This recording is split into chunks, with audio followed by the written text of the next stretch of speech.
আসসালামু আলাইকুম। আপনারা সবাই কেমন আছেন? আশা করি আপনারা সবাই খুব ভালো আছেন।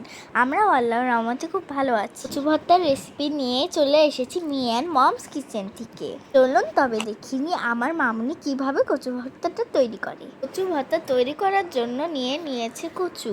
কচুগুলোর খোসা ফেলে দিয়ে খুব ভালো করে লবণ দিয়ে ধুয়ে নিতে হবে। এখন এই কচুগুলো সিদ্ধ করে নেওয়ার পালা। আমার মামুনি অফ ক্যামেরায় কচুগুলো সিদ্ধ করে নিয়েছে। কচুগুলো খুব ভালো মতো সিদ্ধ হয়ে গিয়েছে। এখন ভর্তা করার জন্য নিয়েছে পেঁয়াজ, শুকনা মরিচগুলো ভেজে নিয়েছে। এখন দিয়ে দিবে পরিমাণ মতো লবণ। এখন সব উপকরণগুলো একসাথে ভালো করে মেখে নিতে হবে। ভালো করে মিশিয়ে নেওয়া হয়ে গিয়েছে। এখন দিয়ে দিতে হবে সরিষার তেল।